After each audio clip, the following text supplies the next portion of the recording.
তোমাদের সাথে পাকা কাঁঠালের আরও একটা রেসিপি শেয়ার করব। তো আগের দিন তোমাদের সাথে আমি কাঁঠালের একটা রেসিপি শেয়ার করেছিলাম, কাঁঠালের হালুয়া। তো আজকে তোমাদের সাথে আমি শেয়ার করছি কাঁঠালের বড়া। তো লেটস স্টার্ট। আমি এখানে কাঁঠালের কোয়াগুলোর বিচি বার করে নিয়েছি।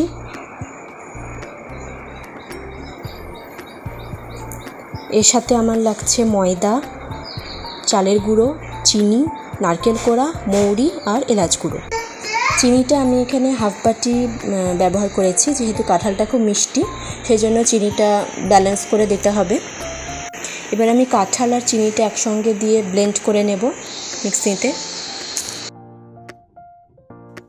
তো আমার কাঁঠাল আর চিনিটা ভালোভাবে ব্লেন্ড হয়ে গেছে, এটা আমি বাটিতে ঢেলে নিচ্ছি। এবার আমি মৌরিটা একটু ক্রাশ করে নেব।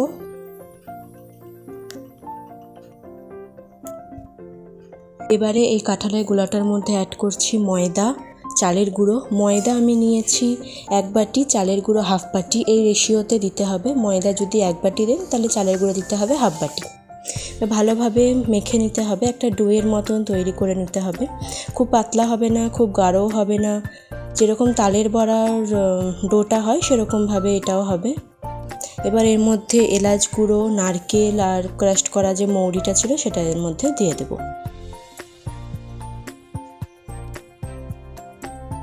দিয়ে আবারও একটু ভালো করে সব কিছু একটু মিক্স করে নিতে হবে। এরকমভাবে একটু ভালো করে ফেটালে তাহলে বড়াগুলো বেশ নরম হয়। এবার ঢাকা দিয়ে মোটামুটি 20 মিনিট মতন রেখে দেব।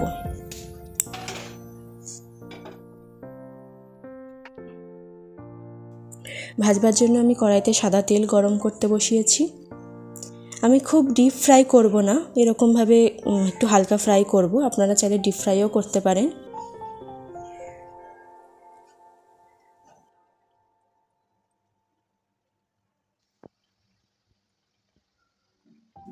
এইভাবে একদিক হলে আরেক দিক উল্টিয়ে দিতে হবে আর গ্যাসের ফ্লেমটা মিডিয়াম রাখতে হবে।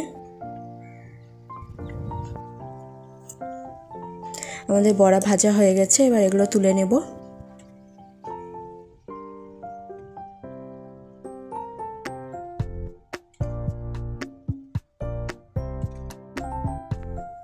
এইভাবে আমি সবকটা বড়াই ভেজে নেব। কাঁঠালের বড়া খেতে খুব টেস্টি হয়, নরম হয়, খেতে খুব ভালো লাগে। আর এটা খেতে একদম তালের বড়ার মতন লাগে। কেউ খেয়ে এটা বুঝতেই পারে না যে এটা কাঁঠালের বড়া নাকি তালের বড়া। আপনারাও বাড়িতে ট্রাই করবেন, আর কেমন লাগলো অবশ্যই কমেন্টে জানাবেন।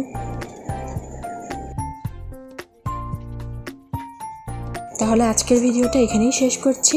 নতুন নতুন রেসিপি দেখার জন্য চ্যানেলটি সাবস্ক্রাইব করবেন। সবাই ভালো থাকবেন, দেখা হবে নেক্সট ভিডিওতে।